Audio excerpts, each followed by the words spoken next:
Hi, and welcome to an episode of the Play Therapy Circle. I'm Kylie Ellison, a therapist, clinical supervisor, and play therapy trainer, and I'm so grateful you're here. This podcast is a space for thoughtful, soulful conversations about child-centered therapy, play-based work, and what it means to show up with presence and compassion, both for our clients and for ourselves. Whether you're a seasoned play therapist, a student just starting out, or someone deeply passionate about working with children, you belong here. Hey everyone, welcome back to the Play Therapy Circle podcast. I'm your host, Kylie Ellison, and I am so glad you are here. Welcome everyone to episode 18, you guys. For those of you who are watching on YouTube, yes, that is in fact a pink microphone. I got an upgrade, you guys, got an upgrade. Our old microphone, rest in peace, had been around for about 7 years. So it broke after the last podcast episode. Very sad. So of course, on brand, I had to get a pink microphone for the next one. So for those of you watching on YouTube, you'll be able to see it. For those of you listening on Spotify or Apple Podcasts, it's amazing. I'm very happy with it. I had matching headphones, but of course I couldn't make it properly work today because me and IT don't usually mix. So I will try that for next time. But I hope all of you are well wherever I am connecting with you today. We are now in 26 countries, you guys. I am just beyond thrilled that we continue to reach more and more of our community across the globe. So I am so genuinely grateful to everyone that is listening. I hope that you are finding it useful and helpful. That is absolutely always my intention. And it's very much for us to connect in this space, in the circle, about child-centered play therapy and why we love it so much. So I am so grateful for all of that support, and it has been so fun seeing the reach and more people checking us out. So thank you so much for listening. It really does mean a lot. I'm starting this episode off today. Actually, before I do that, sorry, my neurodivergent brain wants to jump between topics. I want to check in with you all. So how are you doing? How's your week been? I'm actually recording this on Friday afternoon, you guys.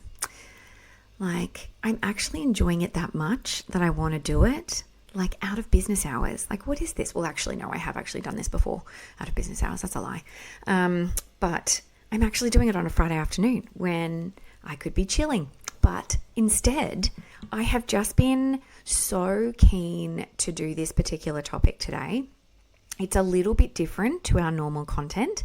So I just want to preface that. I've got so many prefaces for this episode just to make sure I am doing all of the things and recognizing all parts of this conversation. But the topic I want to talk about today has been something that has been ruminating for me for some time now. And I just felt that call to share this information and start the conversation. So I definitely want to preface this episode by saying that I'm purely sharing general information only, guys. So this is not a substitute for advice or counseling. So if you are in need of mental health support, as we give in our disclaimer at the beginning of every episode, please contact Lifeline on 13 11 14 or Kids Helpline on 1800 55 1800 in Australia or wherever relevant in your country.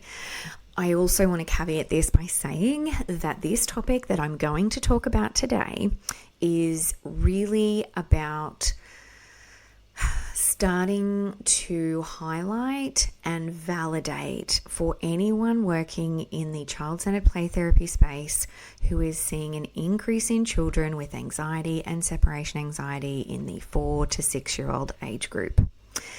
So I need to put another caveat to say that this episode in no way is intended to have any conversation other than talking about the research and talking about the mental health of children. So I know that there is many opinions on this topic, but I'm going to talk about the impact of the pandemic of COVID-19 on what we are seeing in current practice. So in the episode, I've put in the title 2025 because I think that this is very emerging research.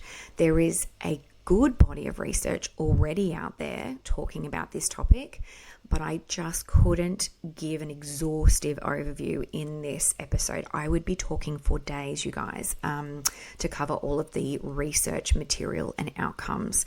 So this is very much intended to begin that conversation for those of you working in the play therapy space right now, in the child-centered play therapy space, who are seeing an increase in that population of children, 4 to 6 year olds, with anxiety and separation anxiety.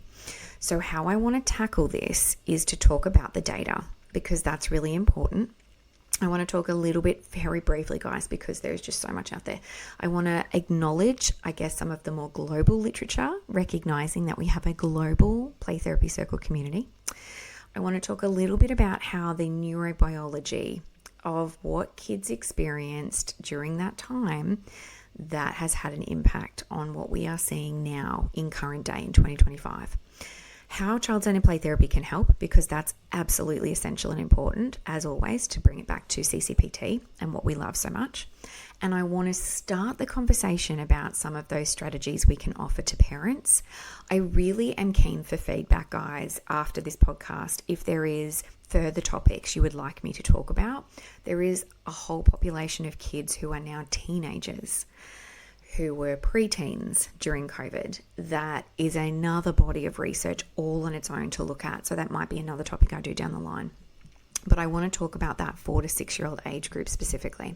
I'm going to make sure in the notes of this podcast that I will list the references that I'm going to talk about today, so you guys can check them out for yourselves, and to make sure that I am following my practice guidelines as a registered counsellor as well.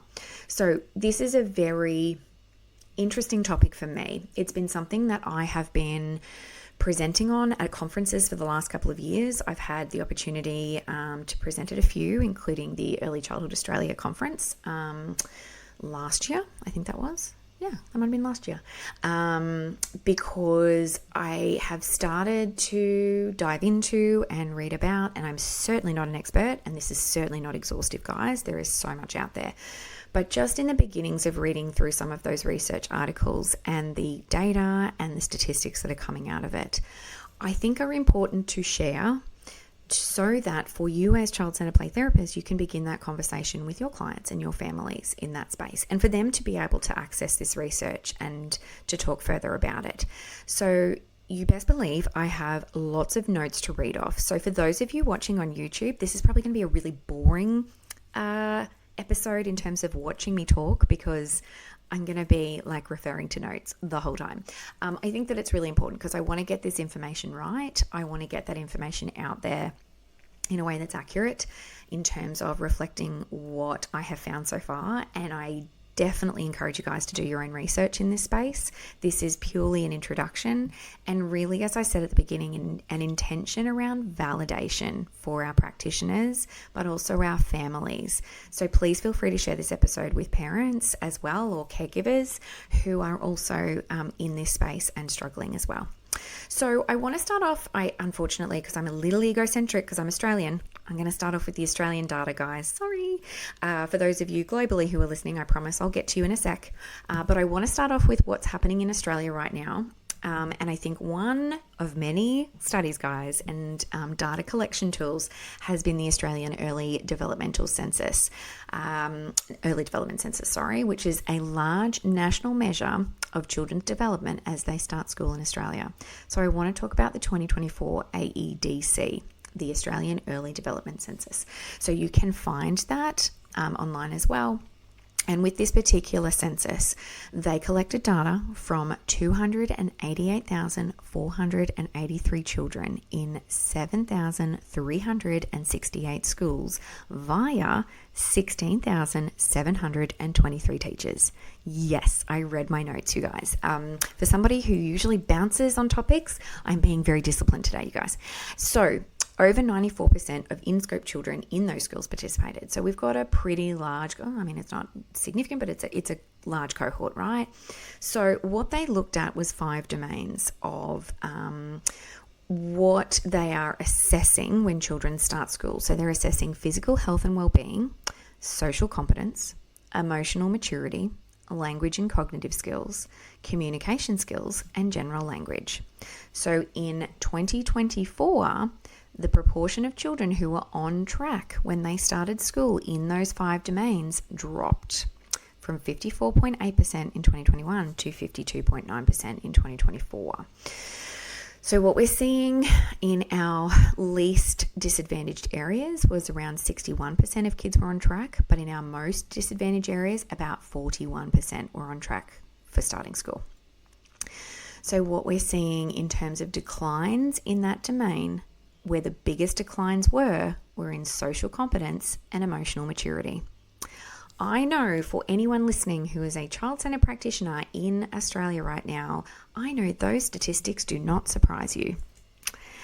How are the children in your practice in that 4 to 6 year old age group coping with social competencies and emotional maturity? My guess is not great. Not great. So we're going to unpack some of the factors that have influenced that, but I wanted to start off this conversation with the data because that's really important that we have those facts behind us, or at least the start, guys. It's not exhaustive. A meta-analysis, let's talk about our global friends across the globe, across the 25 other countries around the world who listen to our podcast, those practitioners who are working and using play therapy in their clinics and spaces. So what we have found of a meta-analysis in more recent literature has identified elevated prevalence of anxiety symptoms and disorders in children and adolescents during the pandemic. Anxiety symptoms and disorders during COVID-19 pandemic in children and adolescents in 2023 report significant impacts globally. And I will quote the academic literature that I am referencing here today, guys. So that will be in the notes of our podcast. So globally, we are also seeing in meta-analyses an increase in anxiety. The study that I'm talking about in particular, for that global data, found that the prevalence of any anxiety symptoms was higher than pre-pandemic estimates, though numbers vary by country. So what does this mean when we look at the data in relation to what we're seeing in the playroom, or what we're seeing in those referrals and presentations of kids starting school? So kids are essentially, from what we're reading, entering school with weaker readiness for school in those social and emotional competencies. We also have an increase in global anxiety, which in essence kind of gives this sort of perfect storm when we look at that entry of children into the school setting in relation to their mental health. So this is starting to, I guess, structure our conversation around why we might be seeing some of these issues now where we haven't necessarily seen the same statistics before. So I want to reference here, I guess, in this next section, talking about in your clinics and in classrooms when we are hearing reports from parents and teachers and educators, as well as the children that we're working with in the playroom. What are we hearing? What are those presenting issues for that 4 to 6 year old age group? So the biggest one, and I would say anecdotally for me, absolutely. So for you, those of you listening or watching, I'm not sure if this resonates for you, but separation anxiety, guys, in that 4 to 6 year old age group. How many of you are working with kids who are struggling with separation anxiety, or parents are reporting, or schools are reporting?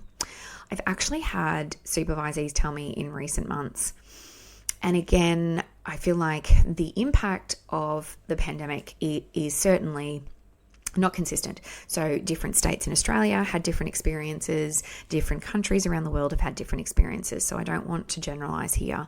But when we're talking about some of those difficulties, what we're finding is things like kids not wanting to separate at school drop-off.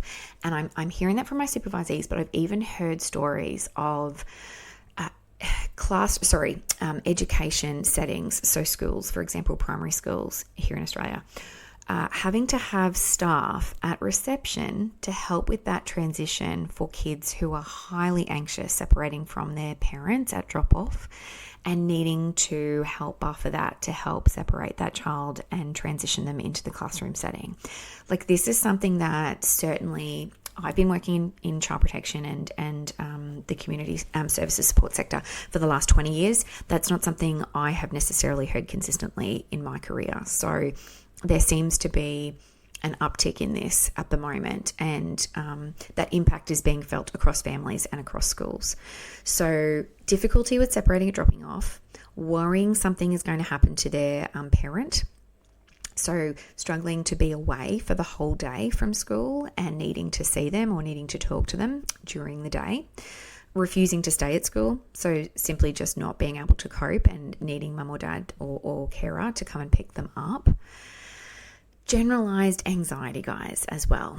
What are we seeing here? So worries around illness, what's going to happen, worrying about germs, having an unsettled routine, changes in peer relationships, and certainly across this cohort, that hypervigilance, hyperarousal state. Another big area that we're starting to see in terms of presenting issues is social and emotional delays. And again, I don't think that this is a surprise for anyone who is working in this space right now as a child centered play therapist in your community. So what does that look like when I say social and emotional delays? Trouble making friends, trouble sharing, navigating conflict, negotiating, regulating big feelings like anger or frustration, troubles with transitions, all of the above. All of the above. So if you are seeing that for your child or for your client, you are not alone. And I know that I use that term a fair bit when I'm talking to our incredible circle community in terms of play therapists. But I think that this is a message that needs to go beyond just us to those families and our communities to know that and validate that this is not just you. This is not in isolation, that something like this is happening right now.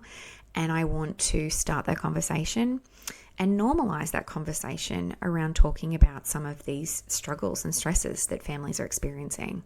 So we can lean into the data with this. We can lean into so many studies as well, guys, but we could lean into that AEDC census data that I mentioned at the start for our Australian cohorts, where it does say that there is declines in those social competencies and emotional maturity. The data's saying that, but we're also seeing that in the presentation of kids.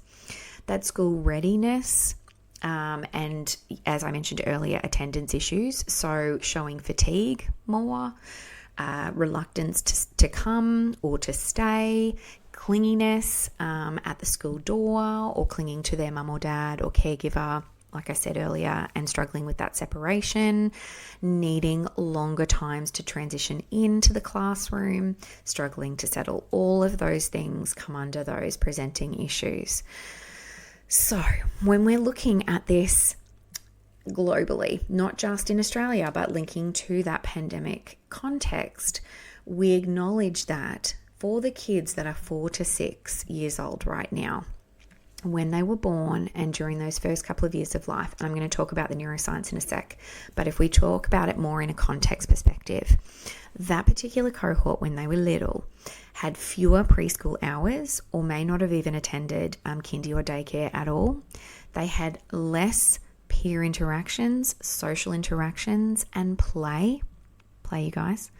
Fewer extracurricular activities. That wasn't a thing as much during COVID, as you guys know. And again, restrictions looked different across the globe, but certainly social distancing meant that a lot of that play-based activities wasn't as accessible during that time.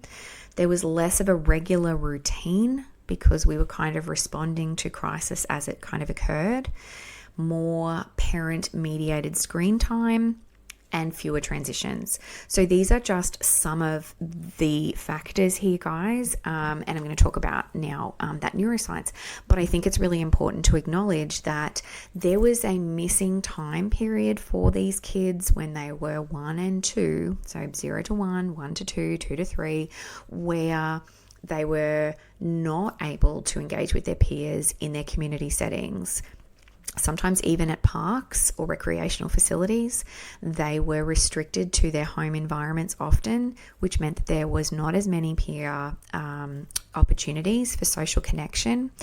And so though some of those rituals, I'm going to talk about this a little bit more later, but some of those rituals that you would have as a beginning parent or for those children in that age group, I know for myself, and I'm again talking to Brisbane, and I'm talking to, I guess, when were my kids born? 2012 and 2013. So like a while ago, you guys.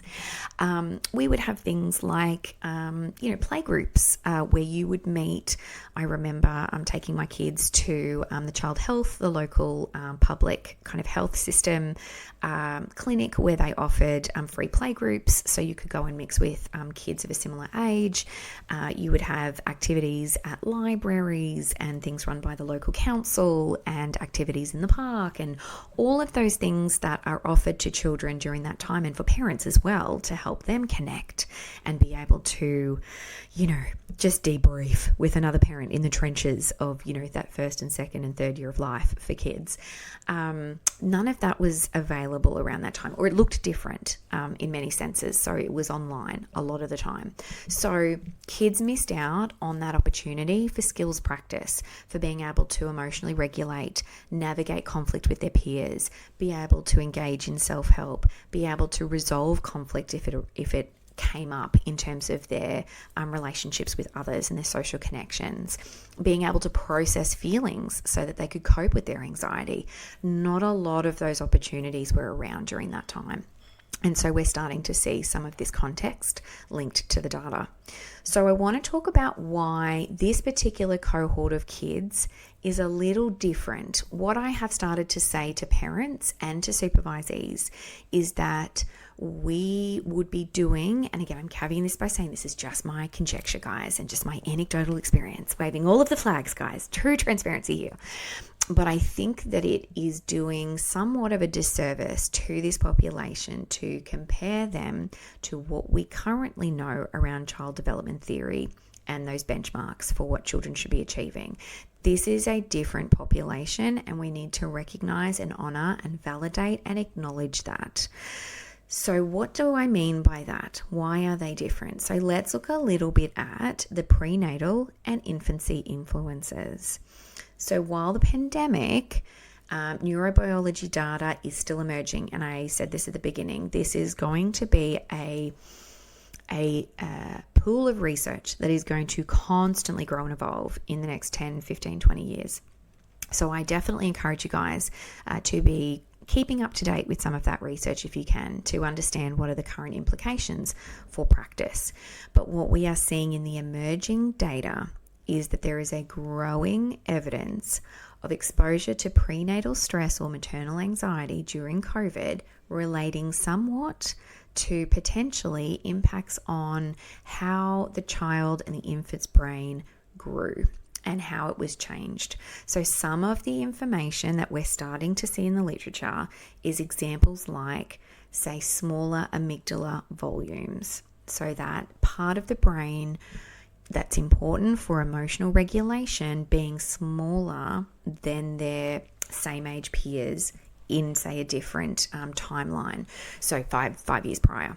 So we're starting to see higher negative affect and other, I guess, kind of byproducts of some of that exposure. I often share as well with parents when we are considering some of that in utero exposure to anxiety and stress and what that means for bubs when they are born, when babies are born, that sometimes they are born slightly elevated in terms of that stress and anxiety symptomology themselves. So they are more dysregulated, cry more difficult to settle, all of those things. And so I won't go into that in too much detail, but I want to emphasize here that we need to start the conversation about acknowledging that this was an incredibly stressful time for parents. I just don't want to share and talk about this topic without very empathically acknowledging that this was a really tough time for everyone. So this is definitely not a conversation around looking at causes, but we're looking at those contributing factors, and we were all doing the best we could at that point of time with the information that we had. So we are having that retrospective kind of analysis now, and we're starting to see some of the data emerge. So I just want to give so much grace and love to all of those parents who were pregnant during that time. I couldn't even imagine what that would have been like in terms of some of those restrictions. I believe or I understand for some parents there was restrictions in the hospitals in terms of who could be there and who could be present, what those medical appointments leading up to the birth look like. So many different impacts there, guys, of what they went through, parents who had a baby during that time. So what are we looking at when we're talking about the early brain development of this cohort between 0 to 3 years of age? So that 2020 to 2022 timeline for those kids born during that time. We know that the brain is highly experience dependent. That's what the research tells us. So it's dependent on that relational input, those experiences of connections and interactions with others. The brain depends on that co-regulation because when babies are born, they're born to connect with and attune with their primary caregiver for survival. It's part of their growth and development when they're little, until they have some of that independence themselves and that maturation. So they look for co-regulation from their parents. So if parents were struggling and stressed during that time, that would have been really difficult to do. So again, showing so much grace and compassion for parents during that time, because that would have been really hard. That would have been really difficult. But they're also dependent on those peer and play experiences. They matter for those development of those connections in the brain in those early years. So when that typical practice around, say, daycare, kindy, playgroup, library time, whatever that looked like, free peer play in the playground at the local park, when that's disrupted, they may miss some of those opportunities to establish those guidelines and I guess kind of pathways to help the child to be able to establish those skills. So definitely in terms of social input, if we kind of build on this a little bit more to talk about that regulation practice, kids learn self-regulation, emotional recognition, and peer interaction primarily through in-person play. That's what we know from the literature. So again, if we think of the context of that time, often that wasn't an option for some of our kids in our communities. And again, it's going to differ globally for those of you listening across the globe. But obviously then those experiences of peer negotiations, repeated separations and reunions through drop off and pick up from playgroup or daycare or whatever that looked like, that was restricted. Those experiences or opportunities to have that experience were restricted during that time. So again, we look to the data and to that census that I referenced earlier in Australia that talks about social competency and emotional maturity as showing the largest declines, which suggests those exact functions as being impacted. That's what the research and that particular census tells us. So further expanding on this about what makes this cohort different is those developmental milestone lags. This is some of the research is starting to show us those lags being present. So if you are a parent listening and you are seeing that in your particular child who meets that cohort age group, you're not alone. You're not alone. So children who were between 1 and 3 or in those first couple of years of life during the pandemic, when play dates, daycare, group care, after school, before school care, all of those things, so not so much the school care, but definitely the daycare and kindies and playgroups and preschools, where those routines were altered, they may not have had as many opportunities to practice independence, peer conflict, shared attention, and social and emotional regulation. This is what our data is showing us. So the result is, at an age of 4 to 6, they might be arriving at school needing to catch up. They are showing us through their behavior, through their emotional expression, sometimes through their verbal communication as well, and certainly in the playroom, that they are behind in terms of having some of those skills around emotional regulation, navigating peer conflicts, navigating big feelings themselves and how to express them appropriately. All of those things, they are potentially behind in. So we're seeing this lag when this cohort of 4 to 6 year olds start the school year and start the school term. So I realized in all of this conversation around schooling, I forgot to caveat in terms of Australia. So, and again, I'm talking to Queensland in Australia, because everywhere is different, right? Depending on your country and your location. So for Queensland, it's roughly 4.5-year-olds to 6-year-olds that will start the school year at that particular age. So we are seeing those 4 to 6-year-olds starting to transition into school this year and next year. So our school year starts the end of January, beginning of February here in Australia. So we are seeing that this year, and we will absolutely see more of that presentation next year, the beginning of next year.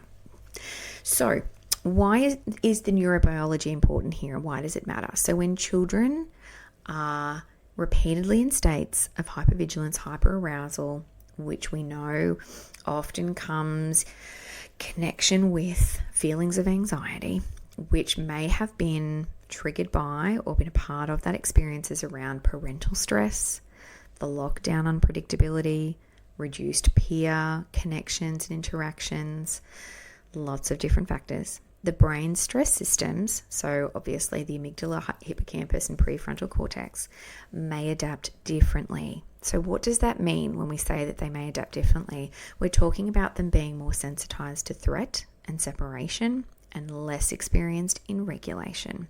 When I read that in the research, that kind of helped me to connect the dots, I guess, a little bit in terms of how to explain it to parents, that we really are seeing a difference in that neurobiology for this population of kids that has that output of so many things, but just as an example, that increased hypervigilance, more sensitivity to threat and separation, and less experience in regulation. So the great thing though is that we know it obviously gives us an understanding, but we can obviously also look to the literature and the research on child-centered play therapy and why we can help. So it's not all lost, guys. It's certainly systemic, I think, would be a fair comment, looking at the literature and the emerging literature, and certainly, I guess, anecdotally as well, feedback from schools, educators.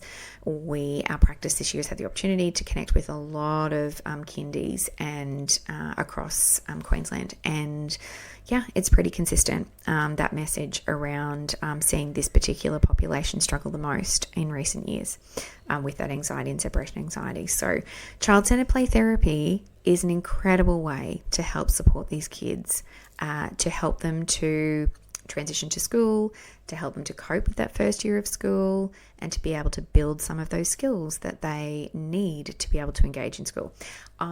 Engaging in school, and then that kind of topic around how to support them in the school setting, I feel like is a whole other episode, you guys. I really just want to keep it to under an hour, this topic, because I could talk about this all day, and I won't, so I'll pull myself back in. But I do want to talk about why child-centered play therapy works and why it's so good for this particular cohort. So we know in child-centered play therapy, and I know I'm preaching to the choir, you guys, that we provide that safe space for kids where we can help them to connect, to experience co-regulation, to role model what that socially acceptable relationship looks like, as Gary Landreth would say. But let's dig a little deeper. So how can we help this particular cohort? So we can certainly support in that attachment and co-regulation space. So for many of For many of these kids, during these years, that's what I was trying to say, they had less repeated practice of separation or reunions in early years. So where kids, and I think to my kids, and those experiences of going to daycare, and they went a couple of days a week, and so I would drop them off and pick them up, and we'd have those set days, and they would go and have those play experiences and interactions with their peers, and then I'd pick them up at the end of the day.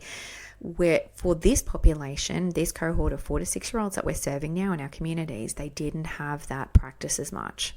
So we can offer that safe therapeutic space to do that and experience that with that relationship between the child and us as therapists. What else can we do? We can offer that sense of mastery through that experiential learning experience in the playroom, as you guys know. So we know that some of those anxiety themes around separation, transitions, change, all of those big feelings can be worked through symbolic play. We can help them to do that in their most natural mode of communication, which is play. So we can help them to cathartically process and make sense of it, and help them to feel that sense of empowerment. That's our goal. That's what we do in play therapy, in child-centered play therapy. We help to build those social emotional skills. So we are directly responding to that census, that AEDC census, I got that right, where play therapy can actively support that growth. So we help through play children to practice negotiations, turn taking with us, impulse control, emotional expression, internal locus of control, all of those things that you guys know well already, having done training in child-centered play therapy.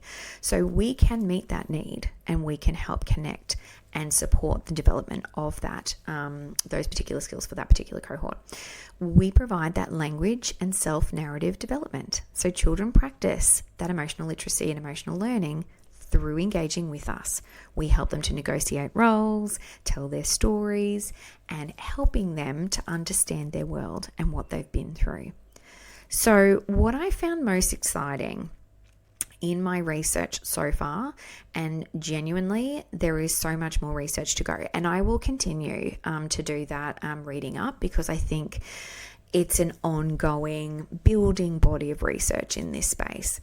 But one of the guidelines that I found so super interesting, so I just wanted to mention it to our Australian listeners, is the Royal Children's Hospital Melbourne's Clinical Practice Guidelines. So I came across this as part of my research and just absolutely loved it for our child-centered play therapy practitioners in the room who are listening, where in this Australian guideline for anxiety published in 2023, it acknowledged that play therapy could be considered for children 8 years and under who are less likely, or especially for those that are less likely to engage in CBT or talk-based therapies. That's really exciting. We're seeing some of that clinical guidelines and research coming out saying, and recommendations for practice, saying that play therapy is a great tool to access support for kids struggling with anxiety. So I will definitely put the link in our notes so that you guys can access it yourselves. It's really exciting to see that mentioned in Australia. So we know, and I'm going to talk about it a bit more later, but we know globally, because I know we've got our global community as well, the meta-analyses globally of CCPT in school settings shows moderate improvements in behavioural and emotional outcomes. So using evidence-based child therapy meta-analytic summaries. So it's really important that we look to the research and talk about what are those meta-analyses saying around the application of CCPT to children. And we know, for those of you who've been studying this space for some time now, know that the favorability of having play therapy in school settings to work alongside education staff to support kids engaging in school has a great research base. So I encourage you guys to look that up, child-centered play therapy and how it helps children engage in school settings. So we know that for 4 to 6 year olds, they can't sit through long talk-based therapy sessions. So we know CCPT offers so many benefits, and I've talked about some of them already, but it definitely gives that experiential learning experience through movement, tactile play, narratives via toys, and it absolutely is developmentally appropriate. So we know that it ticks some great boxes there. It also is important for us as part of our CCPT practice to be collaborating with parents and caregivers. We do that anyway. We do our parent carer consultation updates, as we've talked about in a previous episode. So it can be another opportunity for us to not only serve the children that are struggling in the transition to school, but also that family unit. So we know also too that there is that opportunity around child-parent relationship therapy or filial therapy as well for parents. So we can really work to upskill them with some of those play therapy skills to support their kids at home. We also know that we can definitely, as child-centered play therapists, we want to connect holistically. So that opportunity for us to connect with school staff, to do in-school observations where possible and approved, to be able to offer psychoeducation and training to educators and education staff. There is lots of different ways that we can help support families using our child-centered play therapy modality. So I know that when I have been talking to supervisees who are working with families in this space, oftentimes the questions are around how can I help support the parents? What can I give them in terms of those practical strategies for parents to be able to navigate this right now? I think what has become part of my practice over the last 12 months truly has been going back to basics. And that sounds really basic, right? But genuinely, when we look at this cohort and when we look at our current families in our communities that we're serving right now, they are so busy. It's usually two-parent households where they're both working, most likely either part-time or full-time. They're trying to navigate extracurricular activities, going to school, events and things on the weekends, school holidays, and just day-to-day life. So I know as a parent of a 12 and a 13-year-old, I do not have a lot of time. So I think that it's really important that we acknowledge that for the parents that we are connecting with, that the first stop in that intervention is asking the parents, how are you doing? How are you going truly? And really working in those parent consult updates to build that connection and relationship between therapist and parent carer so that we can start that conversation around them being able to cope themselves. So whether that looks like their own personal therapy, whether that looks like other adjustments in the family dynamic or the family home, all of those things are unpacked in time, right? But I think at the very least, incredible empathy and compassion and validation to our parents in the trenches right now, because this is really tough. This is really hard for a lot of our families. And so just letting parents know, just as Gary Landreth would say, I hear you, I see you, I understand, and I care. We need to be doing that with parents as well. We need to pare back, go back to basics, and just give them homework like what we talk about in filial therapy or child-parent relationship therapy, about that 30-second burst of attention. Just pop your phone down, turn everything off, and just spend 30 seconds of undivided time with your child. Going back to basics to help them to be able to help regulate themselves and their child, to be able to build that attachment and connection, and just starting really slow and simple. So I think that that's really important. I have also leaned into really, as we always would do anyway, but I feel like for this population even more so, starting with some of the basics of the skills of CCPT, of reflecting feelings. Like we're talking about emotional regulation as being part of that missed step for some of these kids in relation to those interactions and experiences in those formative years. So how can we help do that now? We equip parents with the same skills that we use in the playroom. Not exactly the same though, guys. They're not going to be play therapists, but just some of that language that they can use to help validate their child and their child's feelings. Because I think oftentimes as therapists ourselves, we assume that that's something that parents already know. My take for what it's worth is a lot of parents don't. And that's okay. That's okay. That's what we're here for, to help support them. So really kind of going back to basics around that. Playtime. Again, it sounds simple, but I think truly troubleshooting with our parents to say, okay, let's have some time where you just play with your child. What does that look like Is that on a Friday afternoon after everyone's kind of finished their work week and their schooling and their homework, and you've got a window of time before you cook dinner? Like, we understand that the schedules are so hectic for a lot of our families. So practically looking at, can we make this achievable and how, to help them to build that connection and to help kids to play out. So certainly we would lean into child-parent relationship therapy if we wanted to equip them with being able to do truly CCPT practice. But I think at the basic level, just getting parents to play with their kids and not interrupt and not direct, just play with, just be with their kids for 15 minutes, 10 to 15 minutes. Like, that will have such an incredibly huge impact on our kids if we can start to plant the seed for parents around that. But to do that, parents need to be able to be regulated and coping well themselves. So you see how I started the conversation here about what we suggest to parents around how are they doing first. We need to check in with them. How are they going? What steps do they need to put in place? What self-care do they need themselves before then we start talking about that time with their kids, but also being really mindful of that connection time. I think definitely talking about routines, and there's so many different ways we can talk about that, so I'm not going to go through too much information right now. I don't want to overload everyone, but I think having consistent bedtimes, wake-up times, predictable morning routines to help kind of support that felt experience of predictability and consistency and routine is very helpful, guys. Very, very helpful to suggest to parents.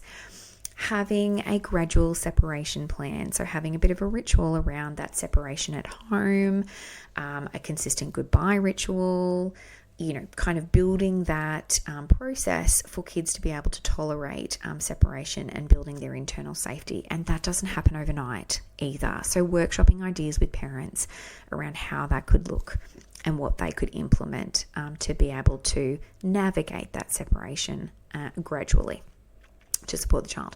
And definitely, I think helping to support that teacher-family partnership and helping to engage in that communication between family and teachers and working with them to understand the needs of your particular child or your particular client, co-create that transition plan, what that could look like in terms of mini routines at the start of the day, check-ins, a safe space or a safe activity for the child to engage in when they first come to their classroom at the start of the day, to help really sort of build that structure of that consistency and predictability.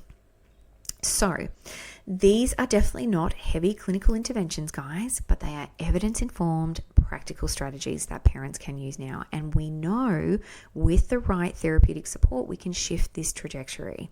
So while the data obviously shows us this rising vulnerability for this particular cohort around that anxiety risk for kids starting school right now, we know child-centered play therapy works and play-based interventions works, and having that connection and building that system of support between the family, the child, and the school, and us as play therapists.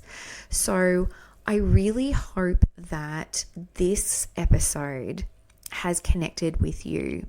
As I started the conversation saying, I really genuinely want to validate for anyone in the trenches of this, whether you're a play therapist, child-centered play therapist, or a parent or caregiver yourself, or working in the education space, this is a tough time. And I really want to encourage you guys to seek that support. Child-centered play therapy is a great way to do that, thanks to those clinical guidelines we have from the Royal Children's Hospital. I'm so grateful for that.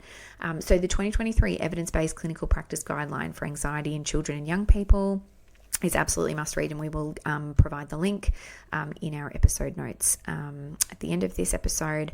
But I think I just want to end this by saying that I am so grateful for the opportunity to be able to have this and start this conversation with all of you. I hope that it has added to your toolkit of your understanding of just what's kind of happening in our communities right now, and it starts the conversation. So please check us out on the socials. Oh my God, I'm a millennial. I say the socials. I swear I'm trying not to do that, but I still do it. So check us out on Instagram, TikTok, and Facebook. We are on Apple Podcasts and Spotify. We would love to hear from you. So please leave comments. Tell us how you found this episode. Is there other topics that you would like me to cover in this space?